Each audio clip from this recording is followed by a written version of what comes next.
Ce genre de mec, c'est vraiment ce qu'il faut encourager. Parce que moi, quand je regarde la jeunesse aujourd'hui, ils sont tout le temps, ils sont plantés devant leur téléphone H24, à zioter Instagram 24 heures sur 24. Ah, c'est que vas-y, je te poste une photo de voilà, multimillionnaire, tout ça, faire de l'argent sur l'internet. Moi, ça, je trouve que c'est des bobards, c'est des conneries. Ils ont complètement oublié ce qui était important dans la vie. Alors, dis-nous, c'est quoi qui est important là pour toi? Ce qui est important, c'est que tu te poses avec tes potes, tu te mets dans un endroit bonnard. Trop fort. Ramène un petit peu de gnôle, un petit verre de blanc. Et une petite, comment ça s'appelle? Une petite suze. Exact, suze.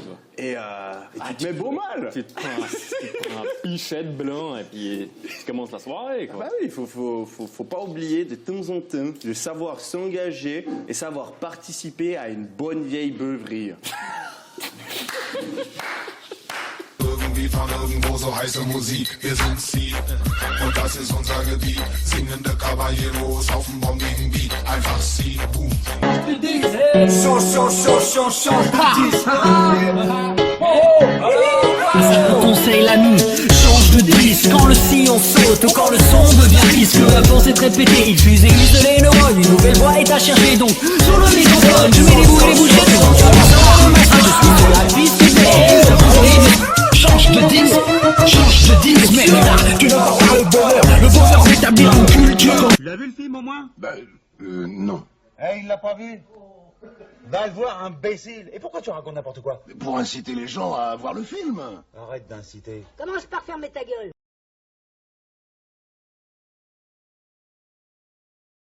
Même si j'ai l'impression d'avoir choisi librement de mettre de la confiture sur ma tartine ce matin, ce choix n'est en réalité que le dernier maillon d'une chaîne bien plus grande. Mes parents prenaient peut-être de la confiture au petit déjeuner, ce qui a enraciné une préférence pour cette dernière dans mon inconscient. Et le reportage que j'ai vu il y a 2 mois sur la production du Nutella me fait rejeter inconsciemment l'envie d'en étaler sur ma tartine. Donc le choix que je crois prendre de manière consciente était en réalité déjà décidé par des causes qui le précèdent. L'expérience de Libé, réalisée dans les années 1980, confirme d'une certaine manière ce que disait Spinoza il y a 300 ans, et ce que l'alternative qui fait face à notre tartine semble suggérer. L'expérience consiste à placer des électrodes sur le crâne d'une personne afin d'observer son activité mentale. Cette personne est ensuite placée devant un bouton, et le principe est simple. Elle doit appuyer sur le bouton, mais elle ne peut pas appuyer sur ce bouton si elle entend le son d'un buzzer juste avant. Le problème, c'est que ce son est le résultat de l'électroencéphalogramme qui va détecter que la personne va appuyer sur le bouton avant qu'elle n'en ait conscience. En d'autres termes, votre cerveau a pris la décision d'appuyer sur le bouton avant que vous n'en ayez conscience. Même si nous croyons être à l'origine de nos choix, cette expérience montre que nous sommes en réalité davantage des observateurs de processus qui sont décidés en amont de manière inconsciente dans notre cerveau. En fait, il est très difficile de conserver l'idée que nous possédons un libre arbitre, car bien que nous sentions que nous possédons une liberté dans nos choix, il est toujours possible de trouver une cause qui mène à une autre cause, et ainsi de suite. Donc, si nous étions capables de connaître tous les paramètres physiques qui entourent nos actions, nous pourrions probablement déterminer nos futures décisions de la même manière que nous pouvons actuellement déterminer là où une pierre va atterrir si nous connaissons sa position initiale, l'angle et la vitesse de la trajectoire. On en revient à Spinoza, on n'est pas plus libre qu'une pierre. Parce que on sait pas trop. On sait pas trop si c'est à l'extérieur ou si c'est à l'intérieur de nous que ça tourne par rond. Et ça, Hamlet, il a bien eu en tête lorsqu'il a compris qu'il ne saura jamais, ce qu'il y a derrière. Super trooper beams are gonna blind me, but I won't feel blue like I always do, 'cause somewhere in the crowd there's you.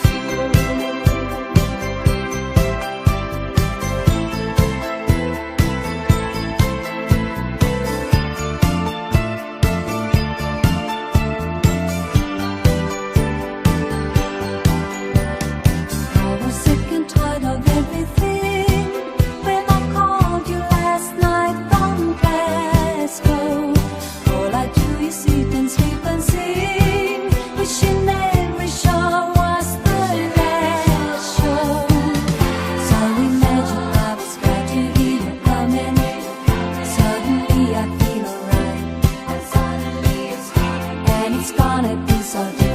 promote high quality, it's a way of bragging to your friends that you have both discrimination and money. But one other interesting example is the one that happened to my Caltech educated friend Bill Ballhaus, who was CEO of Beckman Instruments, a company founded by another eminent Caltech professor. And Ballhaus had in his business collection a company that made some complex gizmo that they sold for a lower price than the other two gizmos in the market, and yet it was much better, and it had lousy figures. And Ballhaus took one look at it, and he realized that it was a gizmo where if it failed, it imposed enormous costs on the owner of the gizmo, and he recognized that the price being low was sending the signal wrong in reverse. This can't be very good, or it would.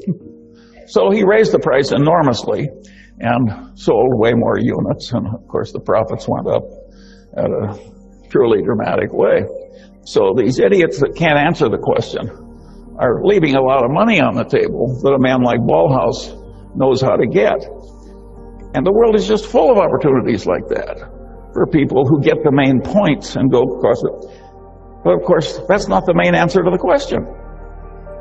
That's just the Ballhaus byway. The main answer to the question is very simple. Suppose you raise the price and use the money to bribe. モテる理由、日本人だから、日本語を喋ってるから、日本で生まれたから。でもね、日本人だったら、誰でもいい。日本の皆さん、みんな知ってると思うんですけど、韓国では日本人女性がモテ人気じゃないですか。なんで日本人女性がモテるのか。一つ目、日本人だから。二つ目、日本語を喋ってるから。三つ目、日本で生まれたから。日本人が好きなんだよ。はい、日本で生まれましたか。こう。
Agents are the new apps. And we expect someday for there to be thousands of agents available. We want 1,000 agents to bloom. So I think we're going to live in a world where there are going to be hundreds of millions of billions of different AI agents. Eventually, probably more AI agents than there are people in the world. For the very first time, this is going to be an industry of skills. and you capture that phrase and you call it agents. But it's going to be, for the very first time, agents sitting on top of tools. If you're here, it's probably because you've been hearing a lot about AI agents lately. Maybe you've even checked out some other videos that got way too technical, and you thought, why don't you explain this to me like I'm 5? Well, guess what? That's exactly what I'm going to do. I'm going to give you the most straightforward, real-world explanation of what an AI agent is. So what is it? Je demande aux personnes un petit peu ce qu'elles font dans la vie. Je suis entrepreneur et investisseuse. I'm a trader. We manage capital for investors. I'm a CEO of a property company. I'm in the fitness industry. En moins de 5 minutes, numéro prix, multimillionnaire, lambeau vert pomme. Quel a été ton meilleur mois ou ta meilleure année avec tes business? Net dans ma poche, 60 000 € par mois. $2 million. 2.5 mil this year. Dans chacun de mes business, je fais 5 et 6 chiffres par mois. Wow. Salut, c'est Loïc, bienvenue dans cette toute nouvelle vidéo YouTube où j'ai le plaisir de vous retrouver les amis. Aujourd'hui, où est-ce qu'on est? On est à la Casa, à Dubaï. Il est samedi après-midi, on est à côté du mall et autant vous dire, il va y avoir une multitude de multimillionnaires qui se dandinent dans la ville. On va aller les voir les gars. On va leur demander mais qu'est-ce qu'ils font dans la vie, combien est-ce qu'ils arrivent à brasser et surtout on va prendre des contacts. On est venu là pour ça. Mon Walid, est-ce que t'es prêt pour cette journée exceptionnelle? On est parti les gars, let's go. Regardez-moi ce bébé qui arrive les gars. Je pense qu'il y a de l'oseille. Excuse me sir, sorry to bother you. I'm a French YouTuber. Yes. And we ask people who want to see what they do for a living. You have an amazing car. Thank you very Is much. it possible to know if you have your own company or something? Yes, I've managed a hedge fund together with him. Okay. So we Prendre un verre. Vous êtes sérieux?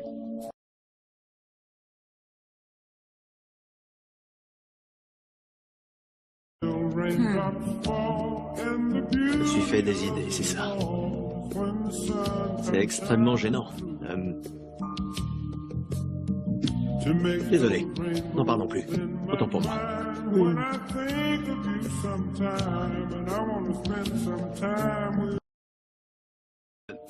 Allez prendre un verre.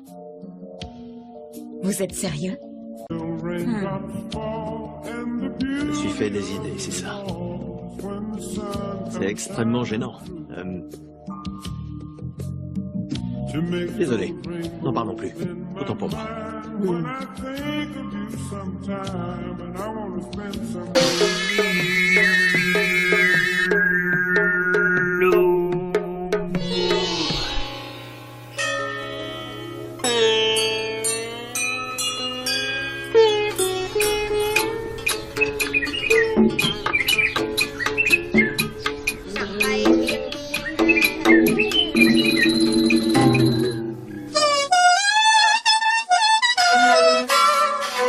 Starting with that abstraction, but let's try to understand what's happening behind the scenes of that abstraction, right?